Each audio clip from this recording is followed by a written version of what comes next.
What's up, YouTube? It's Eric, a Lions fan. Thanks for clicking on this video. Before I get too far into the video here, guys, the windows are open here today on a nice, cool night here in Michigan. So you're probably going to be hearing some traffic go by here on this road over here. So just want to be a little bit forewarned and a little bit of disclaimer here on the video. But usually today is my Malt Liquor Monday segment, which I wanted to kind of push off here today. And I figured we would do Bell's Expedition Stout. As you can tell, I got two different versions here. I went to actually to the Bell's Brewery to actually get these beers, and they're starting to condensate right now. I just got them out of the refrigerator. This one is a 2015 version. This one is a 2018 version. As you guys know, Bell's Expedition Stout is highly regarded as probably one of the best stouts in Michigan, if not the nation. It is very, very, very good beer. I always get it when I see it. It's the best dark beer I've ever had, other than Founder's Breakfast Stout, which with their racial litigation, I don't want to go into all that because I don't want to do the get into the thing with all that. And this is supposed to be the Bell's Expedition Stout, but I don't necessarily buy Founder's beers anymore. But anyway, kind of getting back to this, like I said, a little bit of a taste challenge for us. Something a little bit different here on a Monday. The 2015 Bell's Expedition and the 2018. We're going to see what kind of changes have done from the 15 and the 18 and see if the 15 is aged well here too. So that's kind of what I'm getting at here. Got two glasses out here. We're going to do the bubble test to see how many bubbles are on the side of the glass, just to see how dirty my water is and how dirty the glasses are. But these are just general glassware glasses, guys. Nothing big, nothing that's going to get aromatics or anything like that. I still have to actually do the dishes for my actual glassware that I usually do my beer reviews with. I just haven't gotten to it yet. So guys, let's crack both of these beers open and we'll see what we get, okay?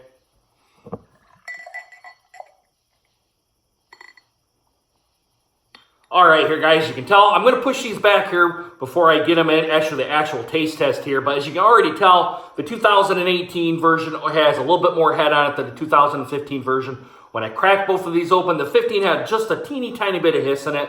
And this one had good carbonation. The 2018 version had very, very good carbonation with it.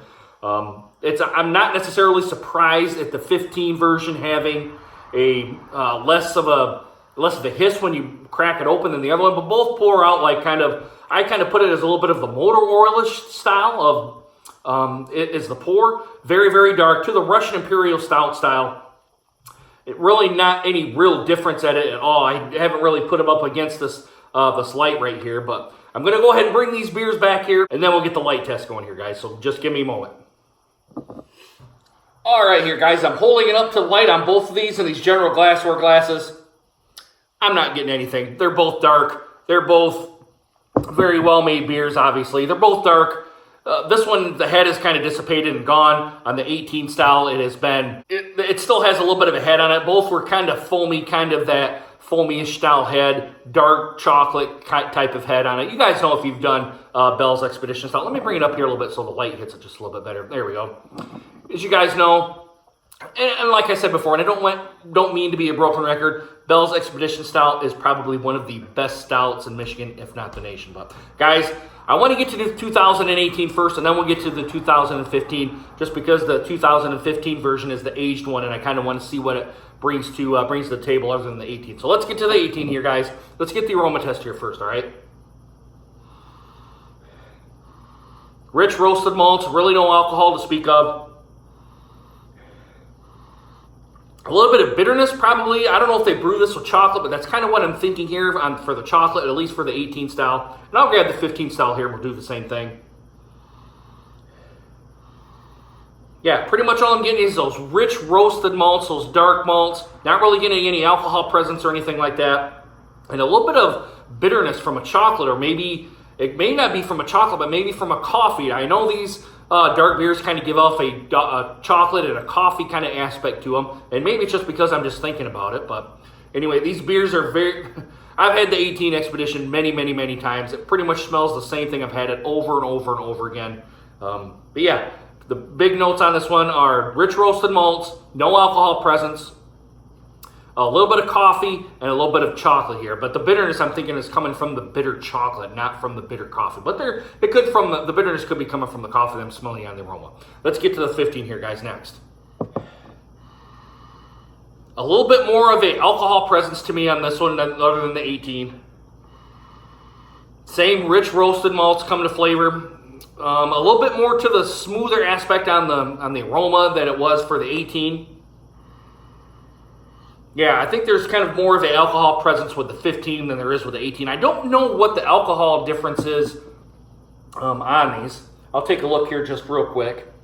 This one, the 15 is 10.5, and also the 18 is 10.5. So they haven't really changed much for, let me get these back in here. There we go. So they really haven't changed much for the ABV level on here. It's just the age of the beer. So guys, I'm going to get to the 18 here first, and then we'll get to the 15. So let's drink this down, guys. Cheers, guys. Bottoms up.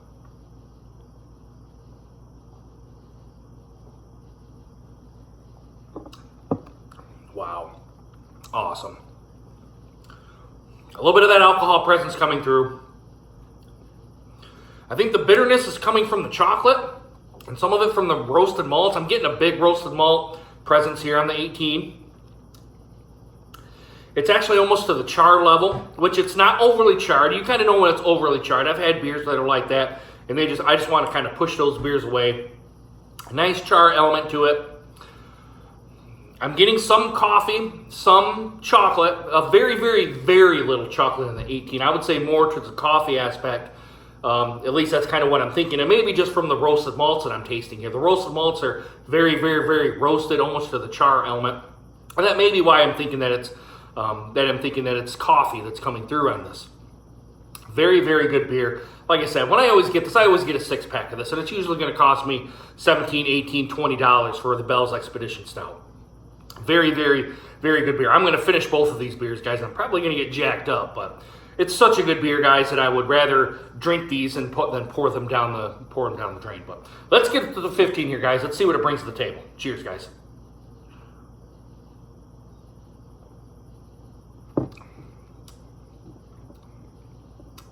Wow, this is very good as well.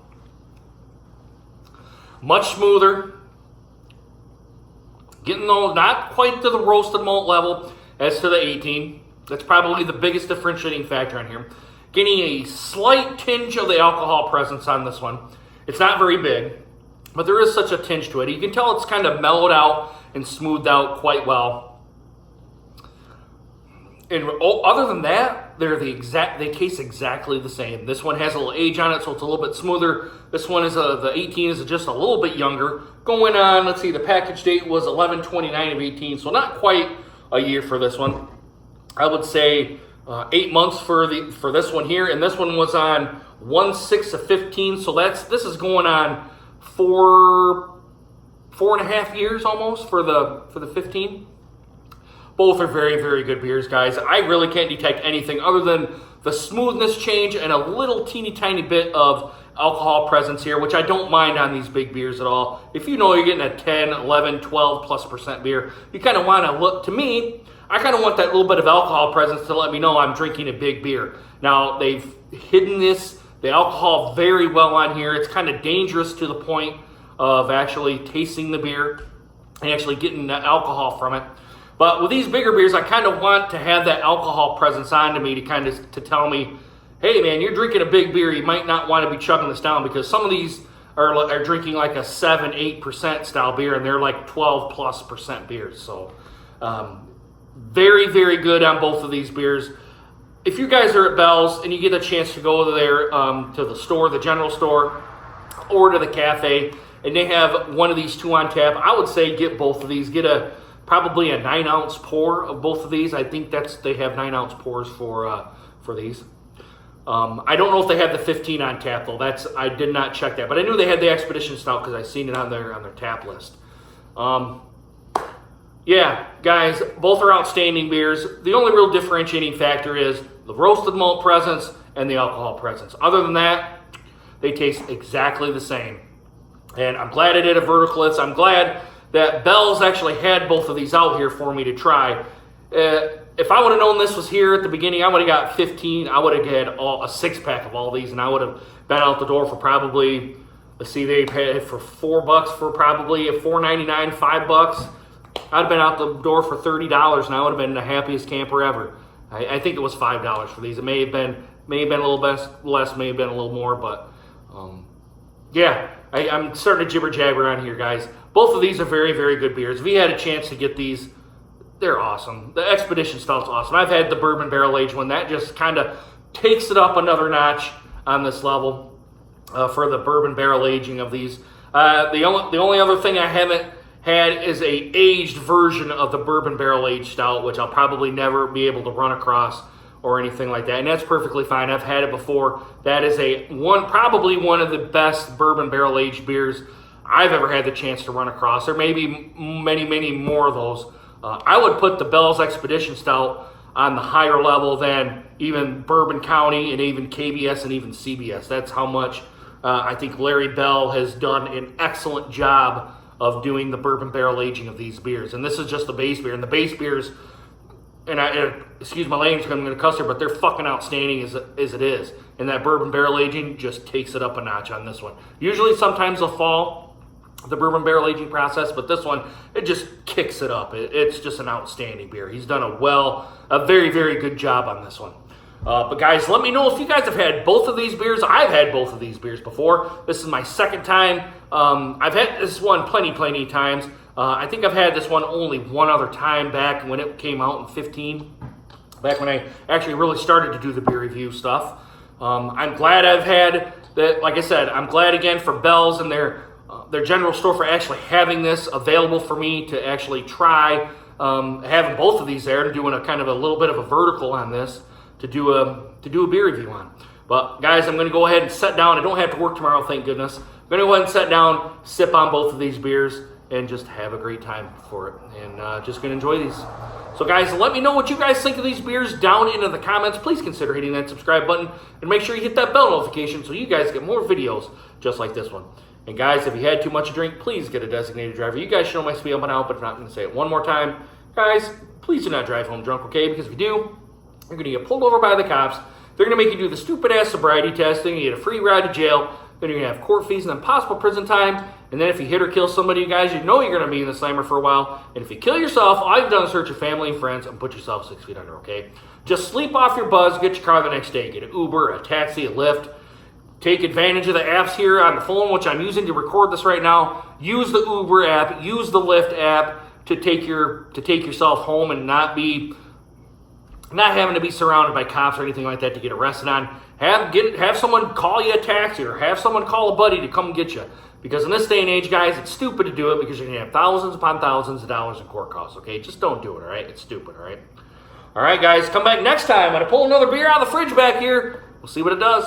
All right, guys, I really hope you guys enjoyed this video. And hope to see you guys again soon. Deuces. Take care, guys.